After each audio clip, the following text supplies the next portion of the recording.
padat yang terbuat dari kayu. Episode 22 untuk teman-teman kelas 1.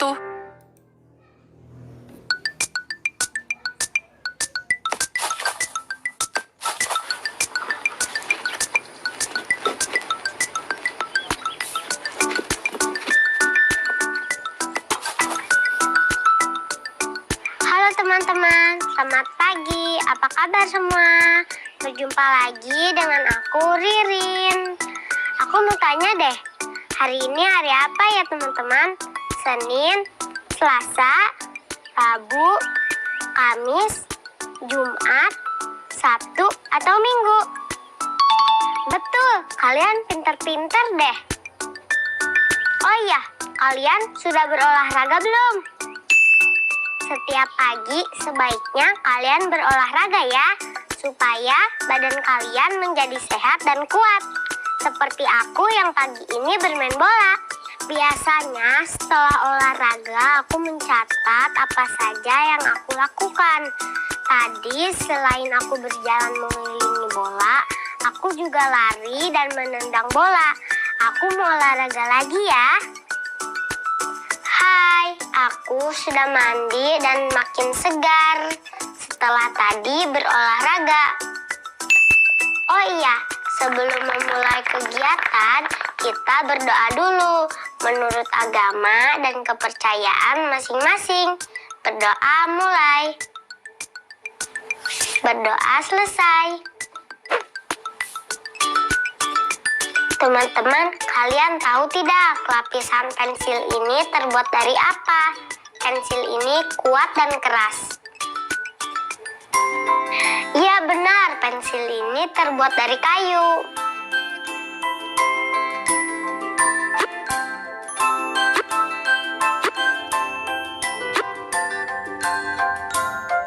Tapi sebelumnya aku mau tanya nih, benda padat itu apa sih?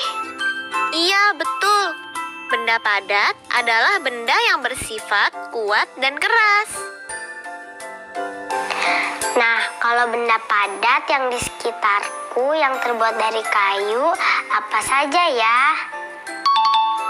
Iya, pensil ini tadi sudah disebutkan. Lalu apa lagi? Kursi yang aku duduki, meja belajar, dan masih banyak lagi ya.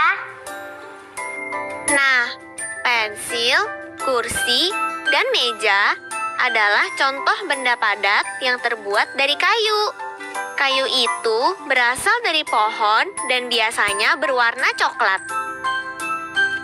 Nah, aku kan sudah menyebutkan benda padat dari kayu yang ada di dekatku.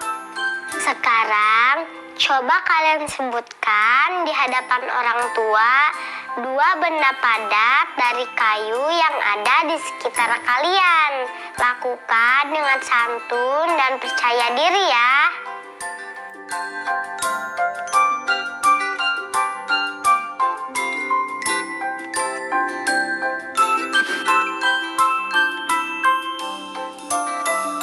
Hai teman-teman, ini kucingku. Namanya si Empus.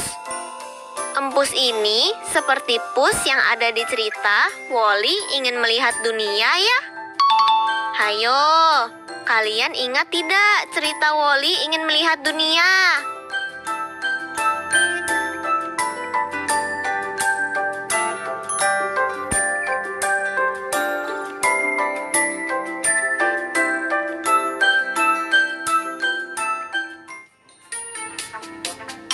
Sudah ingat belum? Kalau belum, yuk kita jawab sama-sama pertanyaan dari cerita Wall-E ingin melihat dunia, supaya kita bisa menceritakannya kembali kepada ayah dan ibu. Coba kalian ingat-ingat lagi, benda apa saja yang dibawa Pus ke rumah? Kerang, daun, terus apa lagi? Iya, ada koin juga. Ketiga benda itu yang dibawa Pus pulang ke rumah. Nah, mengapa Pus membawa pulang benda-benda dari luar? Iya, betul. Pus membawa benda-benda dari luar karena ingin Wally juga melihat dunia seperti Pus. Lalu, pertanyaan terakhir. Bagaimana cara Wally melihat dunia? Wah, jawaban kalian benar. Wally dan Pus akhirnya melihat dunia dengan cara menaiki balon udara.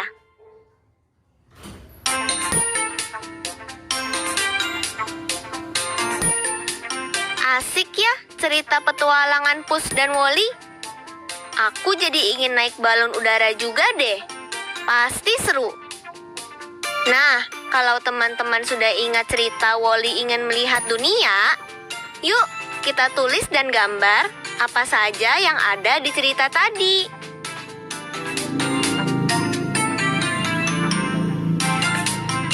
Hari ini tanggal berapa ya, teman-teman? Iya, benar. Ditulis ya.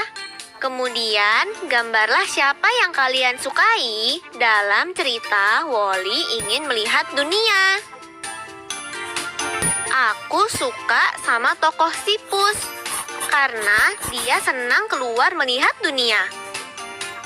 Nah, kalian tulis ya tokoh yang kalian sukai tadi. Kalau kalian suka si Pus, kalian tulis nama Pus. Kalau kalian suka Wally, kalian tulis nama Wally. Begitu juga kalau kalian menyukai keduanya. Selanjutnya, gambarlah bagian cerita yang kamu sukai. Kalian sukanya bagian cerita yang mana? Wah, sama dong. Aku juga suka ketika Pus dan Wally naik balon udara. Nah, setelah digambar, kalian tulis ya bagian cerita itu. Yuk, kita kerjakan bersama teman-teman. Kalian kerjakan di buku masing-masing ya.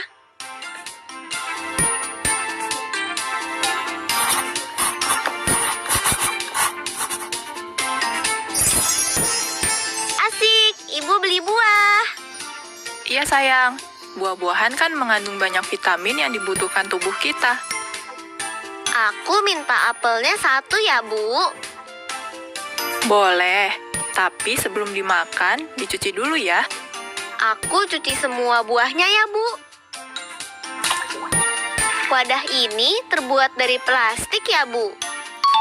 Iya, seperti gelas dan piring yang suka kamu pakai itu juga terbuat dari plastik. Teman-teman, kalian masih ingat tidak cerita tentang apa itu plastik?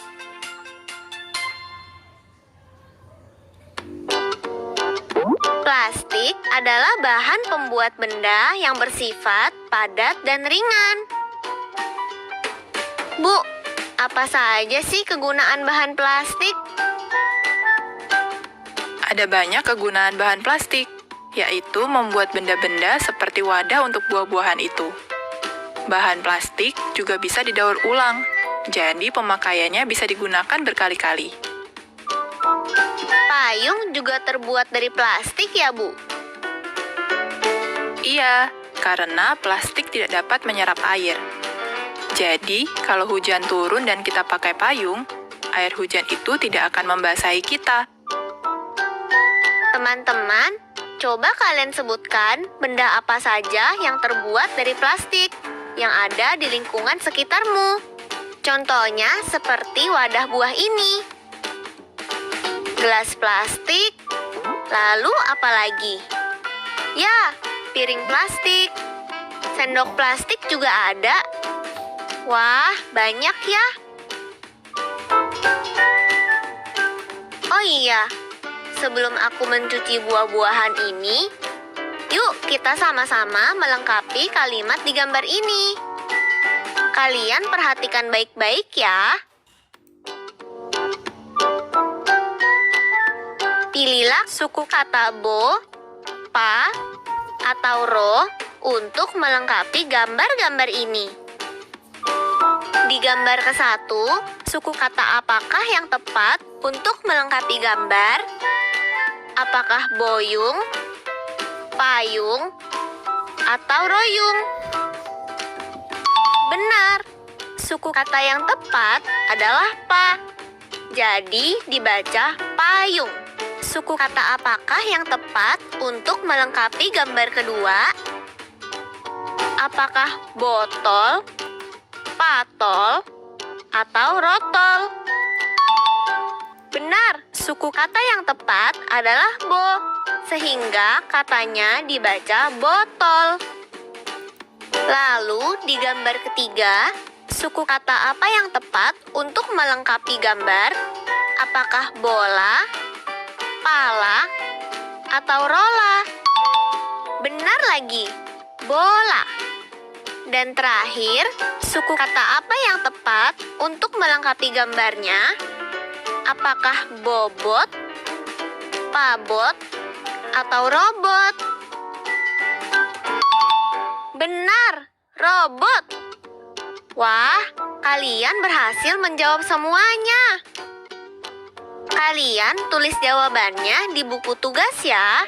Selamat mengerjakan.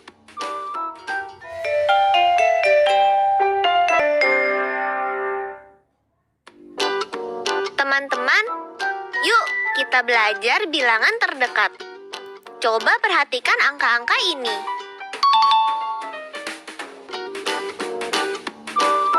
Angka 10 sampai 14 lebih dekat ke angka 10. Dan angka 15 sampai 20 lebih dekat ke angka 20. Begitu juga dengan angka 20 sampai 24 lebih dekat ke angka 20. Dan angka 25 sampai 30 lebih dekat ke angka 30. Sekarang, yuk kita jawab pertanyaan ini.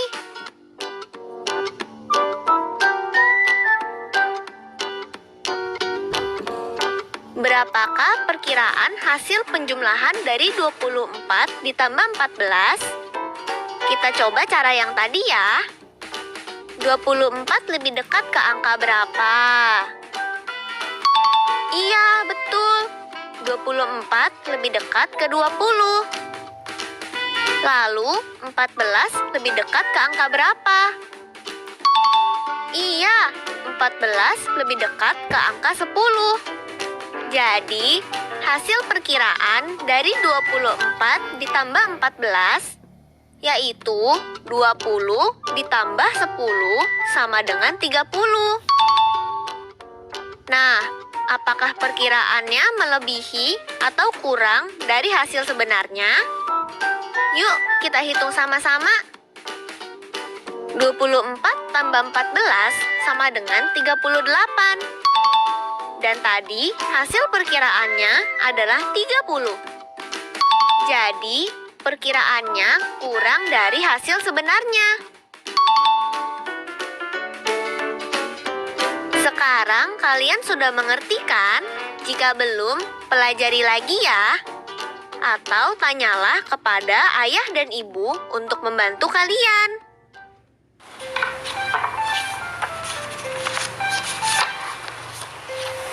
Hai teman-teman, aku sedang menggunting kertas. Kalau kita memakai gunting, hati-hati ya. Kalau tidak bisa, mintalah ayah atau ibu untuk menemani. Nah, sekarang kertas ini aku gunting menjadi 2 bagian. Sekarang kertas ini menjadi setengah bagian.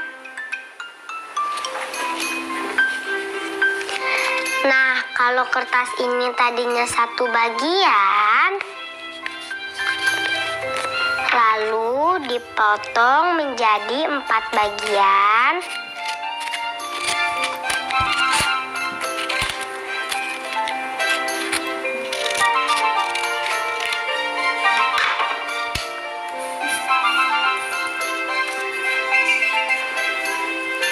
Kertas ini sekarang menjadi 1/4 bagian. Sekarang, yuk kita dengar cerita dari ayah temanku, yaitu Ayah Benny, yang akan membuat kaki meja dari potongan kayu yang dibagi menjadi beberapa bagian.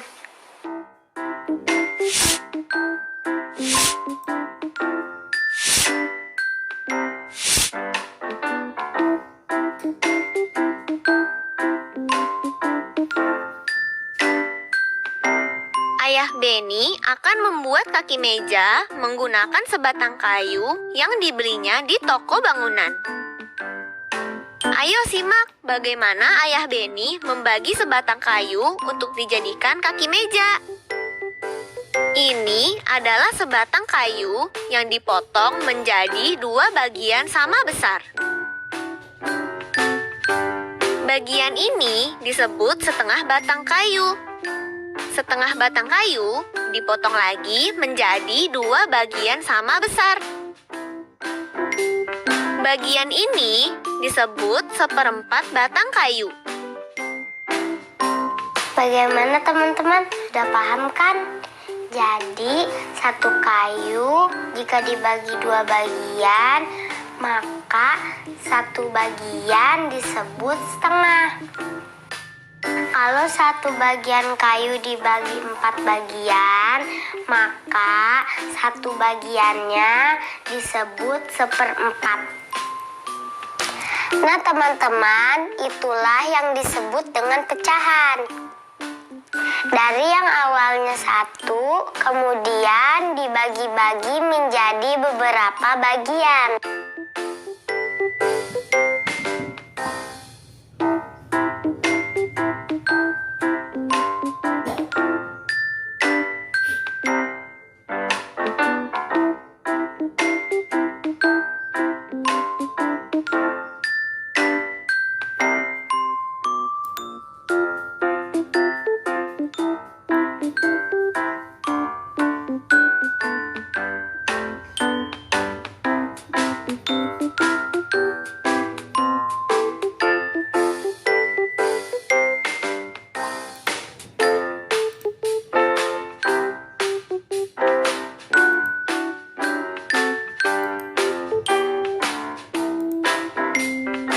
Teman-teman, lihat deh, aku membuat bentuk-bentuk bangun. Ada persegi panjang, segi 4, lingkaran, dan ketupat.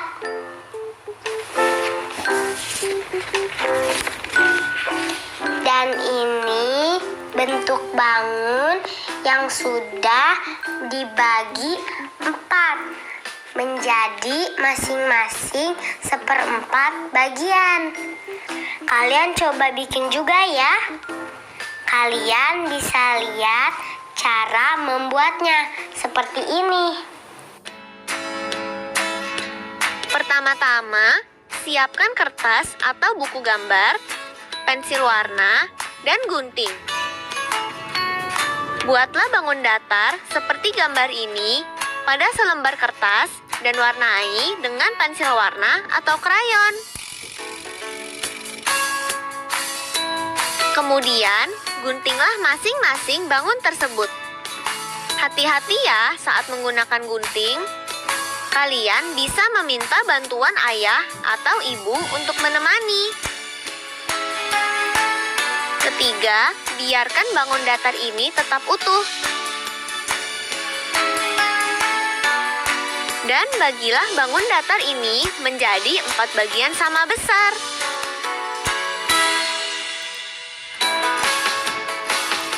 Setelah itu, kalian buat tabel seperti ini ya di buku tugas. Dan tempelkan karyamu pada tabel tersebut. Selamat mengerjakan. Semangat ya teman-teman. Bagaimana pelajaran hari ini? Seru dan menyenangkan ya? Jangan lupa ucapkan terima kasih kepada orang tua kalian. Dan jangan lupa isi lembar refleksinya ya. Sampai jumpa lagi. Dadah!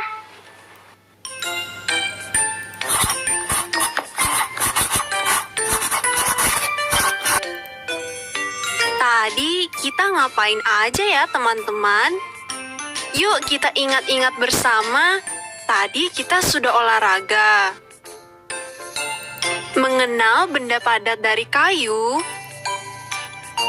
Menjawab pertanyaan dari cerita Wall-E ingin melihat dunia. Mengenal benda-benda plastik yang ada di lingkungan rumah. Belajar mengira hasil penjumlahan. Dan mengenal bilangan setengah dan seperempat. Seru sekali ya pelajaran kita hari ini. Jangan ketinggalan episode pelajaran selanjutnya ya. Sampai jumpa.